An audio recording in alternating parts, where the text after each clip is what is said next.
Hey, what's up and good morning, everybody. As always, thank you for clicking on the video. My name is David Pendleton, and I'm going to cover the Palm Tree Open Tournament.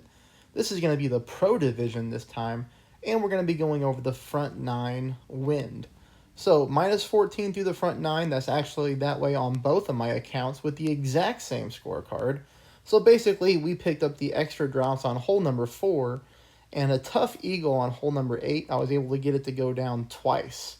Now, I do think, though, some of these other shots that you're going to be able to pick up. So even if you don't get hole number 8, maybe you'll pick up one of these par 3s. Maybe you'll pick up an albatross. Because I have a lot of shots that are really close to following in. Please become a subscriber and help me get to that 4,000 mark. And if you do like my content, please take a moment there just to hit that thumbs up. And let's go ahead and go through the Pro front 9. Hopefully I've got everything here. Doesn't look like I do, but we'll figure it out. Okay. Hole number 1, 10% at max. We are going to be going with a big topper and then taking shot number 2 with the thorn. Here, you're going to notice I am going as much topspin as possible, but making sure I get my 2 bars of right side spin. To me, that right side spin was important. I'm going to be starting off here with my big topper at the +9. With my orange ring on the rough line, that's where I'm doing. Now, I also want you to note I am using overpower, but only a little bit. And here's what I did. I overpowered until the bottom of my ball touched the top of the blue adjustment target like that. And then I brought my curl over until the right-hand side of the ball touched the edge of the right adjustment target. So that is exactly right there what my shot looks like. So if you're trying to duplicate my landing position so that you can work this out the same way that I did, that's what we're looking at. Here we get a nice roll, and it's going to leave us up for shot number 2. Shot number 2 is maddening, okay? I know when you see the graphic, you can be like, what? This dude is crazy. But let's take a look at it. That's why I got my app ready. I want you to try to play this 40% at mid. The shot you are going to see right now is being played 25% at mid. Oh, I'm sorry. It's being played 35% at mid. Just a little backstory. I played 2 practice holes, and I started at 20% elevation, just like we're playing rookie. I missed significantly to the left-hand side. On the next practice shot, I did 30%, and I just missed to the left-hand side. So I thought, okay, I'm ready to go for the real deal. Excuse me. I'm going to try 40%. I think 35% is going to be good. Maybe I misspoke here. Either way, I know I tried 20. I know I tried 30. This is 35%. So you're going to see 6.5 mile per hour wind. You're going to see me pull this 3.8 rings.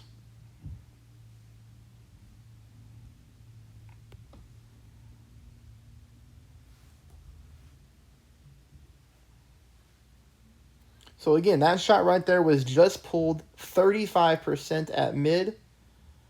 And I kid you not, if I still don't miss this thing to the left-hand side. Now, unfortunately, my other account, when I went to try to play 40%, you know what happened. I hit a great ball. So there's the proof in the pudding. I mean, it's all right there. 35% power 3 ball, mid shot, 3.8 rings. Still missed me to the left-hand side of the cup, but barely. Now, you might be saying, well, what about we add some spin and yada, yada, yada? I don't really like adding spin on shots too much, unless I absolutely have to. I don't think we have to on that one. I think we just target it with more elevation. Hole number 2 I'm talking through because this is nothing special. This is pretty darn easy wind. You could even play this with a Titan if you wanted to. I was trying to get a little bit greedy and make the game easier and go for an albatross on shot number 2. The albatross shot is going to be there with a Kingmaker. It's going to be there with a Titan, either ball you use.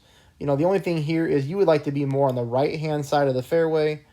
For me, too much fairway left on the right-hand side. If we can get closer to the right-hand side, we can go for a rough bump. But if you don't like the rough bumps, that's a lot of distance from the rough to the hole. I completely understand and I get it. So what we can do is we can play the bounce over shot. And here you're going to see me play this 1-to-1. Kind of notice my setup spot here. You see how far I'm leaving the ball guideline away from the hole? That's because we have to account for the secondary wind push we're going to get. Secondary wind push is always there. It's not something everybody accounts for because they don't think of it or maybe they've never heard of it. But anytime you have a landing position that's this far from the hole, as soon as this ball touches down, that tailwind's going to come to an effect again. So we have to account for that by leaving our ball guideline really short a pin on this particular hole. But you'll see here we get the perfect ball. And the speed, I mean, is almost perfect, really. We could have maybe taken just a little bit of spin off of it and let the ball come in a little hotter. But ultimately, this ball is very close. You see it's about half a green square away from dropping in for an albatross. You'll be able to tweak that one to get it closer. Here, I could not get this one. I took about 3 practice shots, I believe, and then I hit perfect balls on both of my accounts. I've tried it with a Kingmaker. I've tried it with a Katana. Pretty much here's what we're doing. We're playing 1-for-1, so basically that's medium distance plus 10%. Here's our landing spot, yellow ring on the rough, and then you see there the curl of my ball guideline is coming down from the fringe back onto the green. That's what you want your ball guideline looking like at first. Now we're going to start adding spin.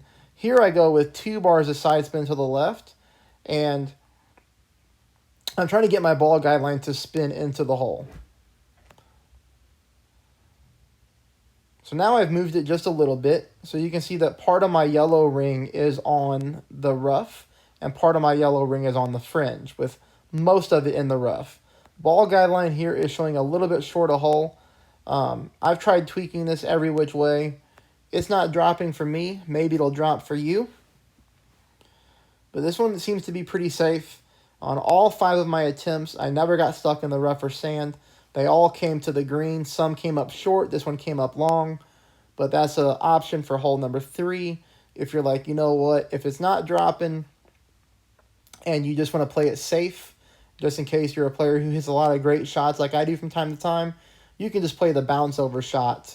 You're probably not going to get a hole-in-one on it, but at least you're going to be there for a very safe birdie. Less stressful for sure. Okay, hole number 4. This is good wind, but the shot is not easy. So don't let that fool you. I did get this on both accounts, but like I said, good wind, but not an easy shot. I'm going with 4 bars of backspin, 2 bars of side spin to the right. Sort of kind of getting my target in the middle of the fairway, but favoring the right-hand side just a tad. Now here we're going to pull 10% at max. But what's going to happen is we're going to adjust our target from a higher point to a lower point. You might say, well, what's that mean? It means we're starting up here on the fairway. But as we pull our rings, we dip into the sand. Now, when that happens, we normally lose power on our shot. So if you didn't catch that, I did push back up to max. After my adjustment, I pushed back up to max just to get our full shot back as far as strength goes. This is a little bit of overpower combined with a little bit of curl to the right. Now, I saw an opponent on my other account take the exact same shot as me right here, and for some reason he rolled past the green into the sand. So that can happen. So I don't know how consistent that hole's going to play. Like I said, I did pick up eagles on both of my accounts, and that's how I did it. This one is tough. Because I'm using navigators, I went through way too many practice tokens and way too many navigators trying to figure this hole out, just because I figured, man, if we can pick up a hole-in-one on this one, that's really good separation between us and, the rest of the field. But I tried it, at 40% for every shot, and all I really did was no side spin, a little bit more than 1 bar of top spin, so let's get that back up here real quick. We want to call that 1.8 top, no side. And what I was doing was I was just taking notes of my landing position and So here you can see I'm in that light green row to the right-hand side of the flag stick, but 40% pull here, and I'm still not close. So that's kind of frustrating.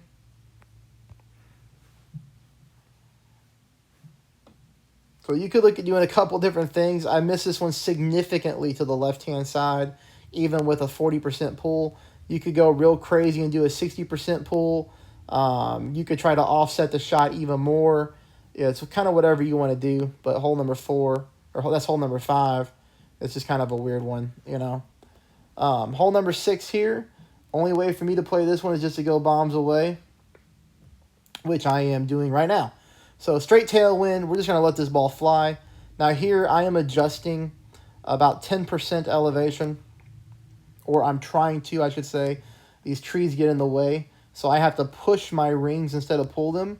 But that's okay, that's easy to do once you're used to it. And we're going with quite a bit of OP combined with quite a bit of curl. You might be wondering why I did not push back up to max on this one. That's just because I wanted to take a controlled overpower shot. Now, I have a benefit of having an extra mile 9 with more topspin, so I was really able to cut through that rough.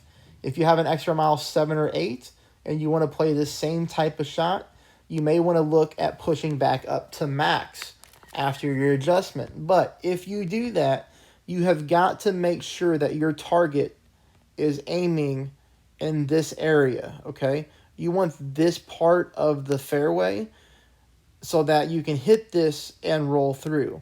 You don't want to start with your target here and aiming up. I know that's going to be like a more favorable looking shot when you set it up, but the problem is this, and this is going to get real weird, but follow me here.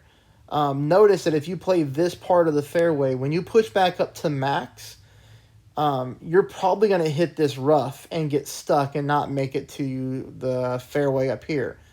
Up here, right? Up here, you see how the fairway is higher than down here? This is going to allow you to push back up to max and hopefully hit a perfect ball and catch more fairway, then roll up. I hope you like my artwork. I hope that makes sense. But that's what we need to do. I tried to get real cute here and go for a rough bump.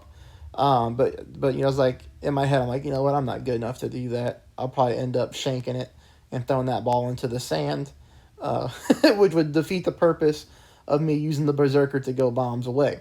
So regardless here, this is nothing special to see. It's not like I make the shot or anything. But that's how I play hole number 6. Okay, now we're going to go to hole number 7. Hole number 7, 20% at mid. Now, this is the frustrating one. You're going to see a hole-in-one here. I pick up a hole-in-one twice during practice, thinking, okay, I've got this figured out. And then I go to the real deal, and then I barely miss it, right? But here you're going to see me start off with not enough backspin. What I want you to do is I want you to go to 6 bars of backspin and then just add a little bit more. And the reason we want to go with like 6.1, 6.2 is because I want you to notice what happens on this green. We want to use the fringe to bounce, because when we do, watch what happens as I start to push my target forward. As I start to move my target up towards the pin, the ball guideline starts to flatten out and become very true. That's what we're looking for. Now here, I thought I found a good offset.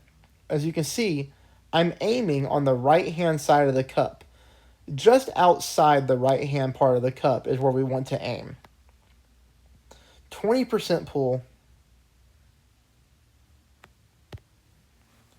But hey, guys, this is only a navigator ball.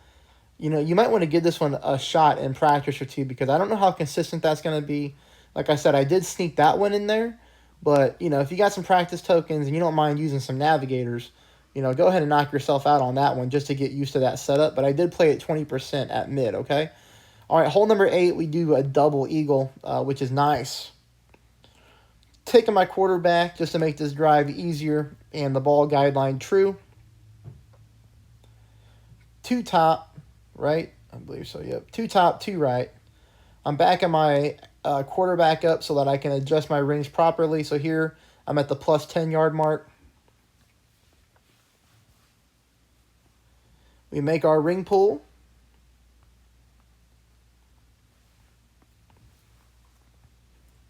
Great ball. Good news is, we get away with it. There must be a lot of fairway here to get with a great ball because I got away with it. And now we're going to take this shot here, which is 20% at max. You're going to see me try to line it up initially with no side spin because, like I said earlier, I'm not the biggest fan of playing side spin on shots when I don't have to. But you know what? This is just too close to the rough. A great ball to the right, and I'm dead. So I decided to abandon that shot, and now I'm going to go with side spin. So as you can see here, I'm going with like 3.8 bars of backspin and about half a bar of side spin to the right. I am still offsetting my shot to account for this wind push. You can see here I'm aiming about half a green square left of the pin. 20% elevation at max distance. I thought maybe when I hit it the first time I got lucky because I don't waste any practice tokens on these long range shots. I'm definitely not going to waste the Titan ball on it. But this ball first attempt, that's dead nuts center. So we'll take that all day. And then where's the rest of my replays? What? I gotta find the rest of my replays. I thought at the beginning of the video I looked a little short, right? There's one drop. There's a drive. There's that one. Oh, well. I thought I had both replays on here to show you. It doesn't matter. We're going to go to hole number 9. Hole number 9, we're going to play with our extra mile. 5 bars of top spin. 1 bar of side spin to the right. As you can see here, we're going to be trying to aim down the middle of the fairway. Putting my yellow ring right there on the rough line.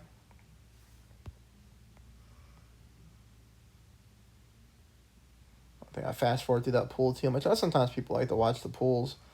I don't know if it's important to people on the drives as it is as much as the shots to pin. But perfect ball. Whoop, and we get that one up the fairway looking nice. Distance doesn't really matter on this shot. It's going to leave us for a good looking opportunity at an albatross here. Now this shot that you're going to see here, I'm playing 1 for 1, I believe. We'll double check. With the offset to the right. So barely offset to the right. Again, just trying to account for the wind push.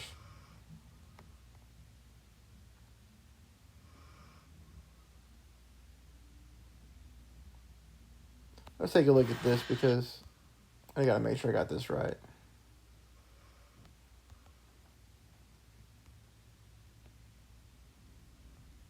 Okay. So I'm more playing this around 15-20%. So this must be my second replay. So I'm playing this one about 20% elevation. That's right, because I overpulled it. So this was my second shot. Okay, so what had happened was my first shot, I barely missed to the left-hand side. And then my second shot, I played that one more elevation. I doubled the elevation to 20% and then barely missed to the right. I do think we need to play this one 15% elevation. So I'd like you to play at 15% elevation, and then I'd like you to play it with the same offset. Hey, please become a subscriber. Please hit the thumbs up button, and please help me get to 4,000 subscribers by spreading the channel to your clan. Thanks, everybody. Let me know how you do in the comments.